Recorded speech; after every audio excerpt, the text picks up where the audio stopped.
Joko Widodo, the president of Indonesia, has ordered a delay in a parliamentary vote on a new penal code criminalizing gay and premarital sex following a public outcry.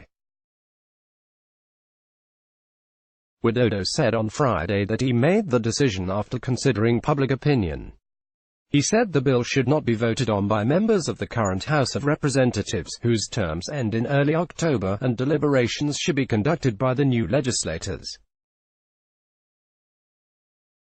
After hearing from various groups with objections to aspects of the law, I've decided that some of it needs further deliberation, the recently re-elected president said in a televised press briefing.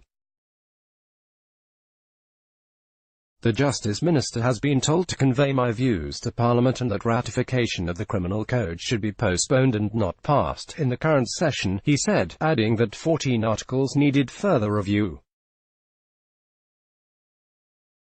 The vote had been due next week, with the revisions also including penalties for insulting the president's dignity and a 4-year jail term for abortions in the absence of a medical emergency or rape. The planned revisions had spurred neighbour Australia to update its travel advice, warning citizens of risks they faced from sex outside marriage or same-sex relations in Indonesia if the new rules take effect. Widodo said he has ordered his Justice Minister to perfect the bill before it is deliberated on by the next Parliament.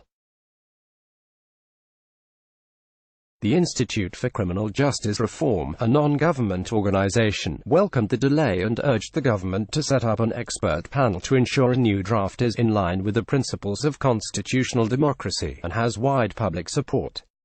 Wave of criticism. Andreas Harsono, a senior Indonesia researcher at Human Rights Watch, said, Indonesia's draft criminal code is disastrous not only for women and religious and gender minorities but for all Indonesians. Lawmakers should remove all the abusive articles before passing the law. Updating Indonesia's criminal code, which stretches back to the Dutch colonial era, has been debated for decades and appeared set to pass in 2018 before it fizzled.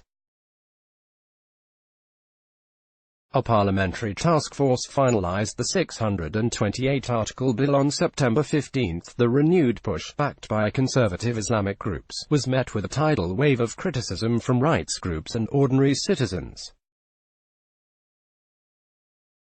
An online petition calling for the bill to be scrapped garnered 500,000 signatures, while hundreds of thousands took to social media to vent the frustration. It's crazy if this bill is passed. Crazy. What is this country turning into? Movie director Joko Anwar tweeted to his 1.7 million followers. Under the proposed law, people who have premarital or extramarital sex could face between 6 months and 1 year in jail, as well as fines. There were also penalties for anyone showing or offering contraception to minors under 18.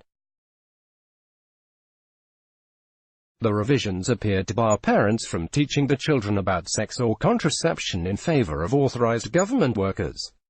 Sex education is important. One woman wrote on Twitter, I'd rather go to jail than see my daughter raped by her boyfriend just because she doesn't know that sex has to be consensual. The sweeping proposals also called for a wider interpretation of Indonesia's blasphemy law, which has seen members of religious minority groups, including Christians and Buddhists, prosecuted in the past. Source: Al Jazeera and news agencies. Let's block ads. Why?